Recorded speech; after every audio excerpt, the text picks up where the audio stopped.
और चलिए बात करते हैं अब खबरों के विस्तार से। और सबसे पहले बात करेंगे छत्तीसगढ़ लोक सेवा आयोग के जारी हुए रिजल्ट्स की। जी हां, बुधवार देर रात आयोग ने राज्य सेवा परीक्षा 2022 के फाइनल रिजल्ट जारी कर दिए हैं और टॉप 10 में 6 लड़कियों ने बाजी मारी है। प्रदेश में टॉप किया है रायगढ़ की रहने वाली सारिका मित्तल ने। और सबसे खास बात यह भी है, आपको बता दें कि टॉप 10 में 6 बेटियां हैं। सारिका अपने दूसरे प्रयास में ही 1003 अंकों के साथ प्रदेश की टॉपर बन गई। वहीं दूसरे स्थान पर प्रदेश के शुभम देव रहे और श्रेयांश पतेरिया ने इस रिजल्ट में तीसरा स्थान हासिल किया है। इनके अलावा डीएसपी पद के लिए भी महिला उम्मीदवार सुमन जायसवाल ने टॉप किया है। सारिका मित्तल ने रायगढ़ जिंदल स्कूल में 12वीं तक की पढ़ाई की और उसके बाद वो दिल्ली में किरोड़ीमल कॉलेज से बीकॉम कर उन्होंने अपना ग्रेजुएशन पूरा किया। उसके बाद सिविल सर्विसेज की तैयारियों में जुट गई। मध्य प्रदेश के अलावा छत्तीसगढ़ की खबरों की हम बात करें। अभी छत्तीसगढ़ की सारिका मित्तल ने प्रदेश का, छत्तीसगढ़ का नाम रोशन किया है। छत्तीसगढ़ लोक सेवा आयोग ने राज्य सेवा परीक्षा 2022 के अंतिम रिजल्ट जारी किए हैं और ये आपको वो रिजल्ट की कॉपी दिखा रहे हैं जो आयोग ने अपने ऑफिशियल वेबसाइट पर जारी की है। बुधवार देर रात ये रिजल्ट आए हैं। प्रदेश की बेटी सारिका मित्तल ने, जो रायगढ़ की रहने वाली है, 1003 अंकों के साथ टॉप किया है। और चलिए हमारे साथ जो टॉप 10 में शुभम है, जिनका अगर मैं गलत नहीं हूं तो दूसरे अंक उन्होंने दूसरे स्थान पर हासिल किया है मुकाम। शुभम हमारे साथ इस वक्त सीधा लाइव जुड़ गए। शुभम, सबसे पहले तो बहुत शुभकामनाएं, बहुत बधाई। और मुझे सही करिएगा अगर मैं गलत कह रहा हूं तो आप टॉप 10 में दूसरे स्थान पर हैं। आप, एम आई राइट? जी, आप बिल्कुल सही कह रहे हैं, मेरा दूसरा स्थान है। Thank you for inviting. तो सबसे पहले तो बहुत शुभकामनाएं शुभम। और मैं पढ़ रहा था आपके बारे में, दिल्ली में आपने रहकर पढ़ाई की। सिविल सर्विस को क्रैक करना इतना आसान काम नहीं होता। पहले तो अपनी इस जर्नी के बारे में संक्षिप्त में बताएं। इस उपलब्धि के बाद कैसा महसूस कर रहे हैं?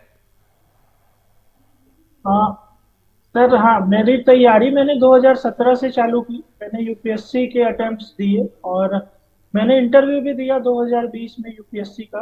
और फिर उसके बाद से मैं लगातार मेंस के एग्जाम दे रहा हूँ और ये मेरा चौथा मेंस होगा जो कि अभी 15 तारीख से, फिर 15 सितंबर से चालू होने वाला है। इस बीच संघर्ष में रहते हुए मैंने छत्तीसगढ़ पीएससी के भी परीक्षा को दिया और 6-7 महीने की मेहनत के बाद छत्तीसगढ़ में मेरा दूसरा स्थान लगा, तो उससे मैं बहुत खुश हूँ और एक मोटिवेशन मिला है मुझे अपनी आगे की जर्नी को कंटिन्यू करने।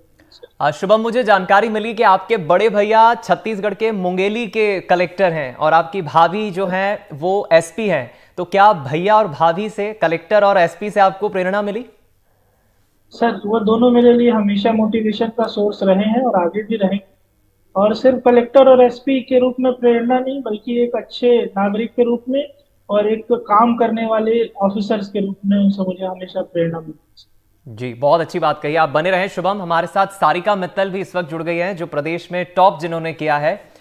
वो भी हमारे साथ कुछ ही देर में जुड़ेंगी और उनसे भी हम चर्चा करेंगे। लेकिन उससे पहले शुभम, एक चीज मैं ये भी जानना चाहूंगा, चाहे कोई भी प्रदेश हो, सिविल सर्विस में मुकाम हासिल करना, टॉप करना हर अभ्यर्थी का एक सपना होता है। बेशक आपको भैया भाभी से प्रेरणा मिली, दिल्ली में आपने इसकी तैयारियां पूरी की, लेकिन फिर भी ग्राउंड रूट से मैं जानना चाहूंगा, जो तैयारियां करनी होती है, एक शिगुफा होता है कि घंटों तक पढ़ना पड़ता है, गहन अध्ययन करना होता है। क्या आप भी ऐसे कोई दौर से गुजरे या बहुत लिमिटेड टाइम टेबल और दिनचर्या के साथ आपने मुकाम हासिल किया? ये सर, ये सिगूफा नहीं, ये सच है। हमें मेहनत बहुत ज्यादा देना पड़ता है इस एग्जाम्स में। जी। कंपटीशन का लेवल बहुत हाई है। हाँ, कभी कभी कुछ कम मेहनत करके भी कुछ मिल जाता है, बट वो लॉन्ग टर्म में फिर सस्टेन नहीं होता। अगर आपका प्री निकल गया तो मेंस, फिर इंटरव्यू, तो जर्नी लंबी होती है। तो मेहनत तो लगेगी, लगती है। और उसके बाद थोड़ा अगर हमारे ऊपर लक का भी साथ है तो चीजें जल्दी हो जाती है, ऐसा मेरा मानना जी, अभी आपके माता पिता से आपकी बात हुई होगी निश्चित ही, वो कितना खुश हैं? आपके माता पिता, परिवार के सदस्यों का क्या कहना है इस उपलब्धि पर? है। हाँ, मेरे ऊपर हमेशा से ही एक दबाव रहा है कि मुझे बहुत अच्छा करना है, क्योंकि बचपन से ही मैंने अच्छे नंबर लाए अपने 10th 12th में, फिर आईआईटी भी गया। तो एक उस दबाव के बीच अगर किसी ने मेरा सहयोग दिया तो वो माता पिता हैं, जो मेरे पीठ के पीछे हमेशा खड़े रहे। और जब मुझे सफलता मिली तो वो सबसे ज्यादा वो खुश है। मेरे पापा तो फोन पे बात हुई तो वो बिल्कुल चिल्ला के मुझे बधाइयाँ दे रहे थे कि बेटा हो गया हो गया हो गया। और वो उनकी आवाज में जो खुशी मुझे महसूस हुई वो बहुत ही प्रेरणा देने वाली है। वो मोटिवेशन है कि मैं आगे बहुत अच्छा काम करूं अपने स्टेट के लिए, अपने देश के लिए। अच्छा शुभम, ये भी मैं जानना चाहूंगा, जिस राज्य से आप आते हैं लगभग मैं समझता हूं उसकी उम्र भी आपकी उम्र के बराबर ही है। छत्तीसगढ़ 23 साल का हुआ है, अभी अपने जवानी के पायदान पर खड़ा है। तो छत्तीसगढ़ में रहते हुए आगे चलकर एक बड़ी जिम्मेदारी आपको मिलेगी। प्रदेश के विकास या प्रदेश को उस मुकाम पर पहुंचाने के लिए आप क्या देखते हैं? अपने अथक प्रयासों से, अपने इनपुट्स, अपनी सेवा काल के जरिए प्रदेश को कहां पर आप पाते हैं भविष्य में? छत्तीसगढ़ अभी जिस पीरियड में है बहुत तेजी से विकास कर रहा है। अगर हम इसकी ग्रोथ रेट को भी देखें तो 8% के अराउंड है। और छत्तीसगढ़ के कुछ फायदे भी हैं। हमारा स्टेट कल्चरली बहुत डाइवर्स है और यहाँ अपॉर्चुनिटीज बहुत ज्यादा है। यहाँ काम करने के लिए अगर किसी भारत में किसी स्टेट में देखा जाए तो छत्तीसगढ़ भी वन अमंग देम है, जहाँ आप काम बहुत ज्यादा कर सकते हैं, डेवलपमेंट का स्कोप बहुत ज्यादा है। और उस का मैं हिस्सा बनना चाहूंगा बिल्कुल। और मैं छत्तीसगढ़ एक सुनहरा भविष्य जरूर, एक सुनहरा छत्तीसगढ़ जरूर आ सकता है। जी, मैं चाहूंगा शुभम एक बार आप अपने अंक भी बता दीजिए, साझा करिए हमारे साथ ये जानकारी और हमारे दर्शकों के लिए, क्योंकि बहुत क्लोज फाइट होती है आप लोगों की। तीसरे नंबर पर श्रेयांश है, पहले नंबर पर सारिका है, दूसरे नंबर पर आप खुद हैं। आपको कितने अंक मिले हैं इसमें? हाँ, मुझे एग्जैक्टली तो याद नहीं, बट शायद कुछ 974 या कुछ है। मुझे एग्जैक्टली याद नहीं है, अभी मैंने अपने जी। अंक दोबारा नहीं देखे। दूसरा रैंक लगा तो मैं खुश था। और अभी जैसे 15 तारीख को मेरा फिर से यूपीएससी का एग्जाम है तो मैं ज्यादा डेप्थ में जाके अंक अभी एनालाइज नहीं किया हूँ। हम्म। शायद दोबारा एग्जाम देने की जरूरत भी नहीं है, इसलिए मैंने अंकों को एनालाइज नहीं किया। बट हाँ, खुशी है। और अभी मुझे आगे अपने 15 तारीख के एग्जाम्स पर कंसंट्रेट करना है तो मैंने अंक उतने अच्छे से नहीं देखे हैं। जी, अब मैं ये भी जानना चाहूंगा शुभम, जो अभ्यर्थी हैं जो आने वाले वक्त में इस परीक्षा को अटेम्प्ट कर रहे हैं, उन्हें आप क्या मैसेज देंगे? तैयारी आपने जो की है, दिन रात मेहनत की ही होगी, निश्चित पढ़ाई की होगी, एक दिनचर्या आपने बनाई होगी, वो एक्सपीरियंस आपका कैसा रहा? परीक्षा में आने के, बैठने के पहले की दिनचर्या आपकी क्या रहती थी? दिनचर्या हाँ बदलते रहती है इस परीक्षा में, रिक्वायरमेंट्स के अनुसार। परीक्षा नजदीक आता है, आपको ज्यादा एफर्ट डालना होगा। कभी आप शायद 7-8 घंटे पढ़ रहे हो, बट अचानक परीक्षा नजदीक है तो 16 घंटे भी पढ़ना पड़ सकता है। तो दिनचर्या थोड़ा फ्लेक्सिबल रखना होता है। अगर मानसिक शक्ति है, दृढ़ निश्चय है, एक गोल सेट किया हुआ है, तो वो फिर फ्लेक्सिबिलिटी आ जाती है आपके अंदर। जब पढ़ाई सामने हो, अगर एक टारगेट हो, तो जरूर फिर इंसान अच्छे से उसको कोशिश करके पा सकता है उस लक्ष्य को। अच्छा शुभम, जब आपने 10th पास की तब आपने कौन सा विषय, कौन सा सब्जेक्ट चुना? और उसके बाद फिर आपने जब अपनी कॉलेज लाइफ की ओर आगे बढ़े, स्कूलिंग के बाद, 12th पास करने के बाद, तो क्या कोई कोचिंग संस्था को आपने ज्वाइन किया? क्या किसी कोचिंग का आपने सहारा लिया? हाँ, 10वीं के बाद मैंने मैथ्स चुना, मैथ्स में इंटरेस्ट था तो। और फिर मैंने आईआईटी की तैयारी की। 1 साल मैंने कोटा में रहकर कोचिंग भी की। और उसके बाद मेरा आईआईटी में सिलेक्शन हुआ। एलएन में था मैं, कोटा में। हाँ, हम्म। बट हाँ, मैं किसी कोचिंग के बारे में नहीं बोल रहा हूँ, बट हाँ, मुझे सहयोग मिला उस कोचिंग से। और फिर मैं आईआईटी कानपुर गया उसके बाद, जहाँ मैंने अपनी ग्रेजुएशन कंप्लीट की। चलिए, मैं ये भी जानना चाहूंगा, ये निश्चित ही आपका मुकाम तो नहीं होगा, एक पड़ाव जरूर होगा शुभम, क्योंकि मीडिया अटेंशन इतने मिलते हैं रैंक हासिल होने के बाद। ये तो तय है कि अब आप एक बड़ी जिम्मेदारी भविष्य में निभाएंगे, लेकिन ये आपका एक पड़ाव होगा, ये मंजिल नहीं होगी। आगे चलकर जब जिम्मेदारियां मिलेंगी तो किस तरह से अपने दायित्व को आप निभाने की रूपरेखा बनाते हैं? हाँ बिल्कुल, ये डेस्टिनेशन नहीं है, ये रास्ता ही है ये। और मेरे हिसाब से जिंदगी में कभी भी डेस्टिनेशन तो नहीं पहुंचता आदमी। हाँ, एक रास्ता ही है जो हमें चलना होता है। और छत्तीसगढ़ की सेवा करना, देश की सेवा करना, लोगों की सेवा करना, यही इस रास्ते के बीच में जो है मुझे करते चलना है। और शायद वही मुझे खुशियां दे। और यही शायद मुझे मुकाम तक भी पहुंचा। आगे चलकर जो आप प्लान बता रहे हैं कि सेवा तो करना ही है निश्चित तौर पर, लेकिन चूंकि आपने बताया आप कोटा में भी रहे, उसके बाद कानपुर आप पहुंचे। कोटा से शुभम, आपको भी पता होगा 2-3 दिन पहले जो खबरें आई है, स्टूडेंट्स पे बहुत प्रेशर है, सुसाइड तक कर लेते हैं। मौत को गले लगाना ये कोई तरीका नहीं हुआ किसी समस्या से लड़ने का। उन स्टूडेंट्स को आप क्या मैसेज देंगे जो बहुत जल्दी हताश हो जाते हैं, बहुत जल्दी गिव अप करते हैं?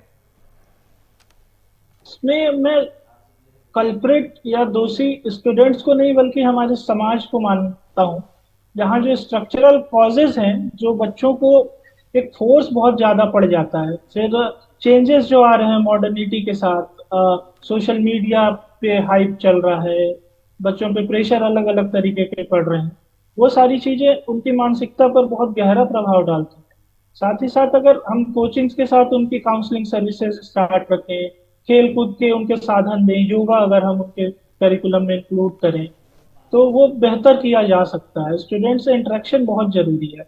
माता पिता की ओर से रोज बात करना बच्चों से, उनको एक खुशहाल माहौल देना, उनकी कैपेबिलिटीज को उनके रिजल्ट से ना जोड़ना बल्कि उनकी मेहनत करने की क्षमता को और दिन ब दिन बढ़ाना, ये सब अगर स्टेप्स लिए जाएं तो बच्चे बेहतर करेंगे और बेहतर कर सकते हैं। ये हमारे देश का भविष्य है और हमें इस चीज की बहुत जल्द से जल्द इस चीज को समझना होगा कि सुसाइड्स क्यों बढ़ रहे हैं। जी। कोटा में सुसाइड्स हो रहे हैं, आईआईटीज में सुसाइड्स हो रहे हैं, कि जो कि बहुत गलत है और इसे हमें रोकना चाहिए जल्द से जल्द। तो अगर मैं ये पूछूं आपसे कि क्या शुभम देव ने कभी प्रेशर फील किया, कभी दबाव महसूस किया, और अगर किया तो उसका सामना कैसे किया, उससे डील कैसे किया? हाँ, दबाव तो रोज ही आता है, रोज ही पड़ता है आदमी पर। और उसका सामना करने का तरीका ये है कि आप अपने पेरेंट्स से बात कर लें, फोन पे खुले रूप से बता दें कि मुझे ये प्रेशर है। फिर वो अपने एक्सपीरियंस के हिसाब से आपको जो गाइड करेंगे। अपने बड़े भाई से बात कर लेता हूँ, मैं भाभी से बात कर लेता हूँ। कई बार मेरे दोस्त आ जाते हैं मेरे रूम पर, हम बिना किसी रीजन के ऐसे गाना बजाकर थोड़ी देर डांस कर लिए या कुछ भी।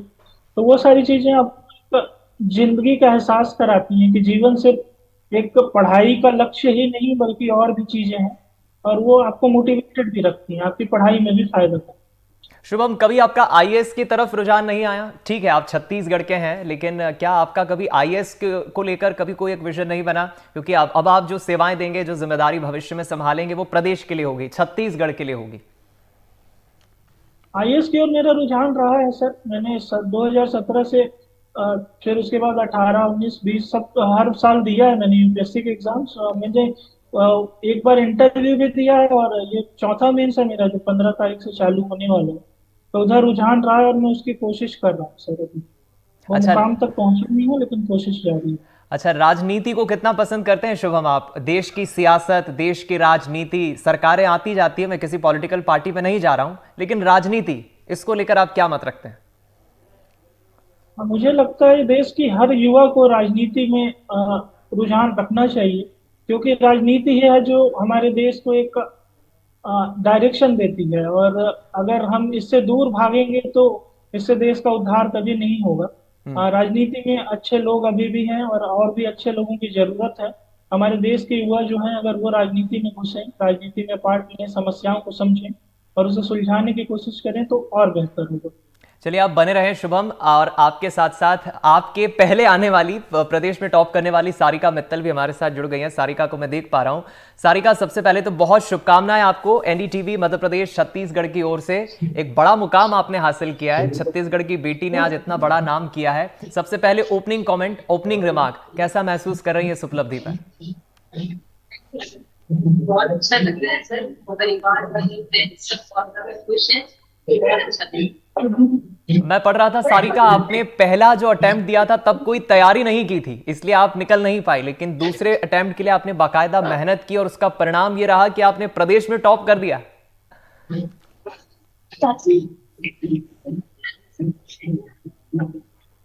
सारिका, सुन पा रही हैं आप? जी जी जी। आपने पहले अटेम्प्ट पे कोई तैयारी नहीं की, सेकंड में आपने प्रदेश में सीधा टॉप कर दिया। जी सर, पहले जो पहला जब अटेम्प्ट किया था तो तैयारी नहीं की थी। फिर सेकंड अटेम्प्ट में फुल फ्लेज्ड तैयारी की।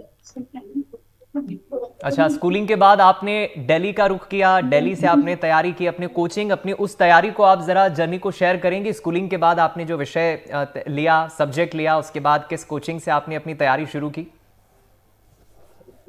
सर, स्कूलिंग मेरी यहीं से रायगढ़ से। उसके बाद मैंने कॉलेज यूनिवर्सिटी से किया है। उसके बाद सर मैंने सिविल सर्विसेज की तैयारी शुरू की। तो उसमें मेरा optional sir commerce and accountancy ही रहा था। उसके बाद सर मैंने CGPA यूपीएससी के अटेम्प्ट दिए थे मैंने, उसके बाद CGPA। अच्छा सारिका, एक सवाल जो मैंने शुभम से भी पूछा है, मैं किसी राजनीतिक पॉलिटिकल पार्टी पे नहीं जा रहा हूँ, राजनीति को लेकर आप क्या रखती है सुझाव, क्या क्या देश की सियासत, देश की राजनीति, इस पर आप अपना क्या मत रखती है? देश की राजनीति को इसमें इंटरेस्ट लेना चाहिए। जी सारिका, लेकिन मैं फिर कह रहा हूं, मैंने सुना है, अब तक के अनुभव में देखा है, कहा जाता है कि सरकारों के कई दफा जो एक्शंस होते हैं, सरकारों के जो फैसले होते हैं, वो संवैधानिक पद पे बैठे हमारे चाहे आईएएस हो या फिर किसी राज्य के एमपीपीएससी सीजीपीएससी वाले जो पद पर बैठे लोग हों, वो आपने गीत सुना होगा, दुल्हन वही जो पिया मन भाए, ऐसे ही कहते हैं कि ब्यूरोक्रेट्स वही जो सरकार के मन को भाए। क्या कहेंगे इस पर? सर ऐसा नहीं है, मुझे ऐसा लगता है कि ब्यूरोक्रेट्स का कोई न्यूट्रलिटी मेंटेन करनी चाहिए। पॉलिटिकल पार्टीज की तरफ ऐसे अलाइनमेंट ओपनली नहीं होना चाहिए। जी शुभम आपसे भी मेरा यही सवाल है, सारिका ने तो अपना रखा है जवाब, वो मना कर रही है, आप इस पर क्या मत रखते हैं? सर आप सवाल क्या दोबारा रिपीट कर सकते हैं सर? जैसे दुल्हन वही जो पिया मन भाए, ऐसे ही लोग कहते हैं कि ब्यूरोक्रेट्स वही, आईएएस अधिकारी वही जो सरकार के मन को भाए, क्या सच होता है? सर हाँ, हमें सरकार की योजनाओं को आगे बढ़ाना होता है as a bureaucrat. Political neutrality but साथ ही साथ जरूरी है। किसी एक पॉलिटिकल पार्टी के लिए कोई भी ब्यूरोक्रेट कभी कमिटेड होकर काम नहीं कर सकता। हाँ, उनके स्कीम्स के लिए कमिटेड होना जरूरी है। हमें हमें सरकार के सारे जो भी योजनाएं हैं उनको आगे बढ़ाना जरूरी है। तो बिल्कुल हमें सरकार के साथ सामंजस्य बनाकर चलना चाहिए। मगर हाँ, कहीं कमिटेड होने वाली बात अगर आ रही है तो वहाँ कभी कभी गलतियां हो सकती है, उससे बचना चाहिए किसी भी। अच्छा शुभम, आपके पहले जो आई है कैंडिडेट नंबर 1 टॉप करने वाली सारिका मित्तल भी हमारे साथ बनी है। निश्चित ही शायद अभी तक आपकी बात नहीं हो पाएगी, एनडीटीवी आपको मंच दे रहा है, आप कुछ सारिका से पूछना चाहें या सारिका आप कुछ शुभम से पूछना चाहेंगी? नहीं सर, सारिका मेरी दोस्त रही है और हम पहले भी डिस्कशन करके काफी पढ़ाई की है। ये तो बड़ा खुलासा कर रहे हैं आप। जी, उन्हें काफी गाइड किया है, उनके मार्गदर्शन में मुझे काफी अच्छे नंबर आए और उन्हीं का मार्गदर्शन था जो मेरा सिलेक्शन हुआ। तो हम पहले से दोस्त हैं सर, और हमारी बात होती रहती है पढ़ाई को लेकर। चलिए ये तो बड़ा खुलासा एनडीटीवी पे आप कर रहे हैं। प्रदेश में दूसरे नंबर पर आने वाले शुभम कह रहे हैं कि पहले नंबर की जो टॉपर है सारिका, उनके गाइडेंस, उनसे बहुत कुछ सीखा है, दोस्त है, बहुत अच्छी बात है। सारिका आप कुछ कहना चाहेंगी? मैं चाहूंगा अब इस जर्नी को शेयर करें। ये सब एक निश्चित ही पड़ाव है। शुभम से भी मैंने पूछा कि उपलब्धि हासिल होना एक पड़ाव है, ये मंजिल नहीं है आपकी। अब आने वाले फ्यूचर को लेकर जो जिम्मेदारी, जो दायित्व आपको मिलेगा, उसको आप किस तरह से निभाने की एक रूपरेखा तैयार कर रही हैं? मुझे लगता है छत्तीसगढ़ में जो एरियाज को फोकस करना चाहिए इसलिए सबसे बड़ा एक मैग्नीफिकेशन है कि यहाँ पे मैग्नीफिकेशन रेट बहुत ज्यादा है सर। तो मुझे लगता है इस एरिया पे मैं काम करना चाहूंगी और वुमेन एम्पावरमेंट और यूथ के स्किल ट्रेनिंग के एरिया पे काम करना चाहूंगी। और छत्तीसगढ़ जिस तरह से अब विकास के पथ पर आगे बढ़ रहा है, शुभम तो कह रहे हैं कि बहुत तेजी से विकास कर रहा है। छत्तीसगढ़ को वर्तमान परिप्रेक्ष्य में आप कहां देखती है? छत्तीसगढ़ 23 साल का है, युवा है अभी। सर छत्तीसगढ़ साझे राज्यों से one of the fastest growing economies है सर। तो निश्चित ही यहाँ के जो रिसोर्सेज हैं, यहाँ की जो यूथ है, पोटेंशियल है कि हम अच्छा बढ़ाएं अच्छी। अच्छा सारिका, आपको ये प्रेरणा कहां से मिली? शुभम तो कह रहे हैं कि उनके बड़े भैया मुंगेली कलेक्टर हैं और उनकी भाभी एसपी है। आपको ये प्रेरणा बचपन से या कहीं से तो मिली होगी। वो पहला थॉट कब आया था कि मुझे इस तरह प्रदेश की सेवा करना है? जब मैं सर 11th क्लास में थी तो मेरे भाई का चयन डीएसपी पद पर हुआ था। वो यही पर छत्तीसगढ़ में डीएसपी के पद पर है अभी से सलमान मित्तल। तो उनसे ही मेरे को वहीं से इंस्पिरेशन मिली थी सर। उसके बाद मैंने कॉलेज कंप्लीट करने के बाद इसीलिए ही फिर सिविल सर्विसेज करना सीखा। अच्छा सारिका, मेरे आपके पापा से बात हुई थी कुछ देर पहले। पिताजी कह रहे थे कि हमें शायद गांव जाना है, मंदिर में पहुंच के देवी माता की पूजा भी करना है। ईश्वर में कितना यकीन, कितना भरोसा रखती है सारिका? ईश्वर में यकीन रखते हैं, बिलीव है सर। एक पॉजिटिव, मुझे लगता है एक पॉजिटिव एनर्जी है जिसको बिलीव। अभी अभी मैं समझता हूँ बहुत व्यस्त होगी सारिका, क्योंकि आपने इतना अपने बिजी शेड्यूल में हमें आपने वक्त दिया है। मैं ज़्यादा समय नहीं लूँगा। अब आने वाले वक्त को लेकर आप क्या प्लान करें, क्योंकि अब आपकी जिम्मेदारी बहुत बढ़ गई है। अभी तक तो आपने परीक्षा दी, रिजल्ट आ गया है, क्या अभी कोई बेचैनी, कोई डर, कोई घबराहट, या बहुत कॉन्फिडेंट है सब कुछ पॉजिटिव होगा? सर अभी तक सही हुआ है, वो कॉन्फिडेंस भी है, आगे तक पॉजिटिव होगा। बस I am looking forward to the training part, और फिर आगे कुछ करने को मौका मिलेगा राज्य के और देश के। जी, मेरा एक सवाल और रहेंगे सारिका, फिर आप फ्री रहेंगी। शुभम, आपसे मेरा ये सवाल है, क्या आप भी कुछ इस तरह की महसूस कर रहे हैं? अभी जिम्मेदारी क्योंकि बढ़ गई है, अभी तक आपने जो हासिल किया है मुकाम, उससे कई गुना अब आगे बढ़ना है, कई दायित्वों को निभाना है, अब उससे आप कैसे डील करेंगे? सर हाँ, प्रेशर तो महसूस हो रहा है। रिजल्ट आने के बाद मैं शायद खाना भी अच्छे से नहीं खा पाया हूँ, इतनी लोगों से बात हो रही है और समझ आ रहा है कि इस पद की गरिमा क्या है। ये जो मुझे मिला है, ये शायद देश की सेवा करने के लिए ही मिला है। क्योंकि सर सुबह से मेरे पास कॉल आ रहे हैं, मम्मी पापा खुश हैं, भैया भाभी खुश हैं, दोस्त यार खुश हैं, सब तरफ से एक पॉजिटिव प्रेशर क्रिएट हो रहा है सर कि हाँ, मुझे चुना गया है अगर कुछ कार्य करने के लिए, तो वो मुझे करना है और आगे और अच्छे तरीके से जुटा रहना है काम। चलिए, मैं रिलेट कर पा रहा हूँ, आपकी खुशी समझ सकता हूँ। सारिका, अक्सर ऐसा होता है जब बड़ी उपलब्धि या कोई बहुत बड़ी खुशी होती है तो हमें नींद नहीं आती, रात भर हम सो नहीं पाते, खाना ठीक से खा नहीं पाते। क्या आपके साथ भी ऐसा कुछ हुआ है? कल से जब से रिजल्ट आए, उसके बाद में ही सब परिवार वाले सब मिलकर सेलिब्रेशन चल रहा है सर, सोना खाना खरीदी गए। अच्छा, कॉल आ और रहे रेगुलरली, सब बहुत खुश है।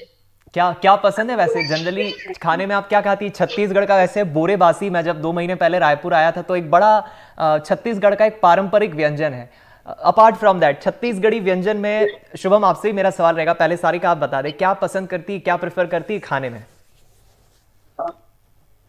सर छत्तीसगढ़ बड़ा होता है, सूरत का बड़ा होता है सर, इसके साथ लाल मिर्च की चटनी होती है, वो मुझे पर्सनली।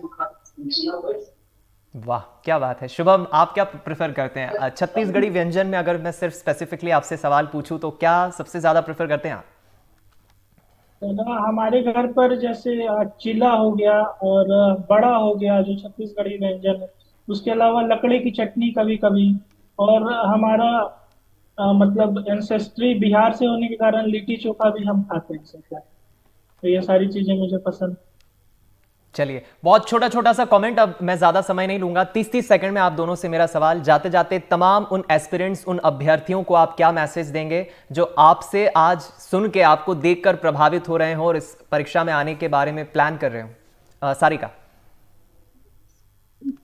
मुझे लगता है इस एग्जाम की तरफ काफी अगर सोचा है तो आप अपने गोल को बहुत स्ट्रॉन्ग रखिए, इसकी तरफ मोटिवेशन अपना बहुत स्ट्रॉन्ग रखिए, और कि जर्नी बहुत लंबी है तो अगर फीडबैक्स आते हैं तो हताश नहीं होना है, आपको कंसिस्टेंसी मेंटेन करके रखनी है, मोटिवेशन और पॉजिटिव एनर्जी साथ लेकर चलनी है। चलिए, बहुत अच्छा संदेश आपने दिया। जी जी, शुभम आप क्या कहेंगे? मेरा यही कहना है सर कि इस एग्जाम की तैयारी में बहुत बाधाएं आ सकती हैं उस वक्त, लेकिन हमें खुश रहना और अपने मेंटल हेल्थ का ख्याल रखना बहुत जरूरी है। और वो रखने के लिए सर मुझे लगता है हमें अपनी जिंदगी से दूर नहीं भागना चाहिए। जो वक्त आपके मम्मी पापा डिजर्व करते हैं, जो वक्त आपकी फैमिली डिजर्व करती है, वो कहीं ना कहीं हमें कोशिश करनी चाहिए कि हम उन्हें भी दें। उससे एक हमें इंटरनल सोर्स ऑफ मोटिवेशन, एक खुशी मिलती है। और शायद ये जो बहुत कठिन दिखने वाली जर्नी है वो आसान हो जाती है। ग्रुप स्टडीज बहुत सहयोग करते हैं सर, दोस्त होना, जी, कोई मदद करे पढ़ाई में, ये सारी चीजें बहुत हेल्प करती हैं और मोटिवेशन देती है। चलिए, मुझे बहुत अच्छा लगा सारिका और शुभम आप दोनों से बात करके, आपकी जर्नी के बारे में जान के, और निश्चित ही कई ऐसे अभ्यर्थी हैं जो प्रभावित होंगे। आपने अपना इस बिजी शेड्यूल में एनडीटीवी को वक्त दिया, उसके लिए बहुत शुक्रिया सारिका और शुभम।